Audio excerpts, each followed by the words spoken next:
Hi viewers, welcome to our channel. MP Avinash రెడ్డికి కడప నియోజకవర్గంలో shock తగలబోతుందని తెలుస్తుంది. ఆయన్ని తీసేసి ఇంకో వ్యక్తిని కూడా అభ్యర్థిగా ప్రకటించే ఛాన్స్ ఉందని కొన్ని న్యూస్ పేపర్లు రావడం చూస్తున్నాం. మరి ఏ అభ్యర్థిని ప్రకటించబోతున్నారు, ఎవరు ఆయన, మరి అవినాష్ రెడ్డి దీని పట్ల ఎలా రియాక్ట్ అయిపోతున్నారు? సో ఇదే అంశం మీద డిస్కస్ చేయడానికి ప్రజెంట్ మనతో పాటు సీనియర్ జర్నలిస్ట్ జయదేవ్ గారు ఉన్నారు. వారితో ఒకసారి డిస్కస్ చేద్దాం. సార్ నమస్కారం. సార్ నమస్తే అండి. సార్, అవినాష్ రెడ్డి గారిని తీసేసి కడప ఎంపీగా వేరే వాళ్ళని అభ్యర్థిగా ప్రకటించబోతున్నారని చెప్పేసి ఒక న్యూస్ రావడం చూస్తున్నాను సార్. మరి ఎవరిని ప్రకటించబోతున్నారు, మరి దీని పట్ల అవినాష్ రెడ్డి గారు ఎలా రియాక్ట్ అవ్వబోతున్నారు, మీ ఒపీనియన్ సార్ దీనిపైన? వైసీపీకి కొన్ని రకాల భయాందోళన స్టార్ట్ అయిన నేపథ్యంలో అభ్యర్థుల్ని మారుస్తున్నారు అనేది అందరికీ తెలిసిన వాస్తవం. అయితే అవినాష్ రెడ్డి గారిని 100 కడప ఎంపీగా అవినాష్ రెడ్డి గారు గెలవడం ఖాయం. అవినాష్ రెడ్డి గారే మళ్ళీ ఎంపీ అవుతారనే పక్కా ధీమాతో ఉన్నారు వైసీపీ వాళ్ళు. వాళ్ళ అనుచరులు కూడా స్టేటస్లో పెట్టడం, అంటే అందులో తెలిసిన కొంతమంది అనుచరులు మిత్రులుగా ఉన్నారు, వాళ్ళు స్టేటస్లు పెట్టడం చూస్తున్నాను. అన్న అవినాష్ రెడ్డి అన్న ఇంద్రుడు చంద్రుడు దేవుడు అన్నట్టుగా. కాకపోతే ఆయన బెయిల్ మీద ఉన్నారనేది అందరూ మర్చిపోయిన వాస్తవం.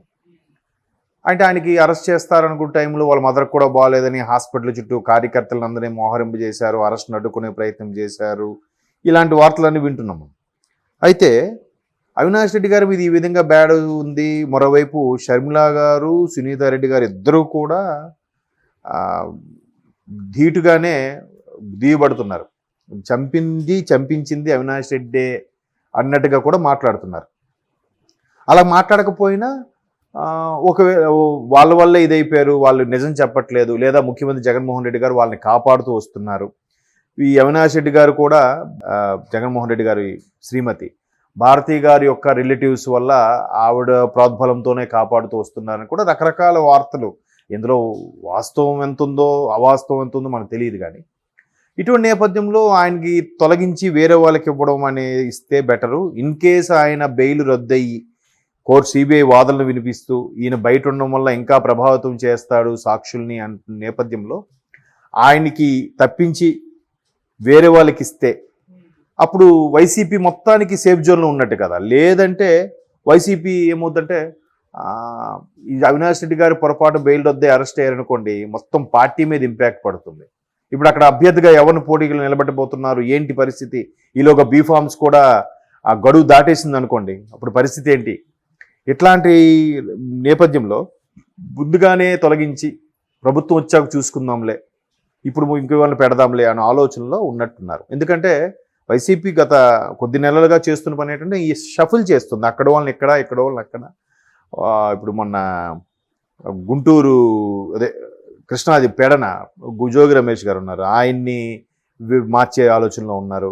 పెడన నుంచి పెనమలూరుకి. అలాగే ఈవిడ్ని చిలకలూరుపేట, ఆవిడ పేరు రజనీ గారు, విడుదల రజనీ గారిని గుంటూరు వెస్ట్కి మార్చే ఆలోచనలు ఉన్నారు. అలాగే జనసేనలో మొన్నటి వరకు సీటు ఆశించి నిరాశ చెంది రెబల్గా మారిన పోతిన మహేష్ ఉన్నారు, ఆయన్ని విజయవాడ వెస్ట్ నుంచి పోటీ చేయించేలాగా రకరకాలుగా ఇలా మార్చడంలో ఎక్కడ గెలుపు కంపల్సరీగా మనకు అవసరం, అనివార్యం అనుకున్న పరిస్థితుల్లో మార్చే ఆలోచనల నేపథ్యంలో ఇక్కడ కూడా మార్చుదాం. అయితే మరి కడపకి ధీటైన నాయకుడు ఎవరు ఏంటి అంటే పులివెందుల డాక్టర్ ఈసీ గంగిరెడ్డి గారి సూపర్ స్పెషాలిటీ హాస్పిటల్. గంగిరెడ్డి గారు అంటే మళ్ళీ భారతి గారి ఫాదర్.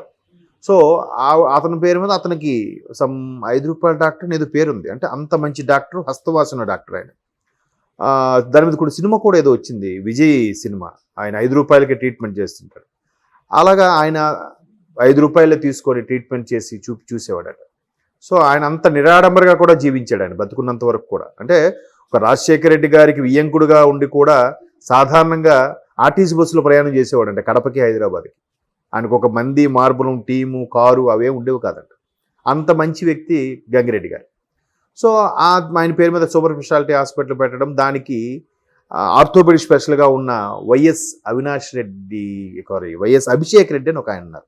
అంటే మేబీ ఇంటి పేరు ఒకటే అవ్వడం వల్ల బాగాహారులు అయి ఉండొచ్చు, కానీ రిలేషన్స్ ఏమున్నాయో మనకు తెలియదు.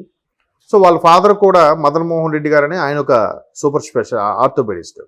ఆయన ఆర్థోపెడిషన్కి సంబంధించి ఈయన కూడా ఆర్థోపెడిషన్, పైగా యూత్ వింగ్లో చాలా యాక్టివ్గా కడప డిస్ట్రిక్ట్ కానీ పులివెందులో కానీ ఉండే ఈ వైఎస్ అభిషేక్ అనే వ్యక్తిని ఎంతో కొంత నేమ్ ఫేమ్ ఉంది కాబట్టి ఈయన్ని పెడితే ఎలా ఉంటుంది అనే ఒక ఆలోచనలో కూడా వైసీపీ శ్రేణులు ఉన్నాయన్నట్టుగా సమాచారం. అది పూర్తిగా వాస్తవం కాదని మనకు తెలియదు. సో ఆయన డాక్టర్గా ఉన్నారు కాబట్టి ఆయనకి ఎటువంటి ఎలిగేషన్స్ లిటిగేషన్స్ ఏం లేవు.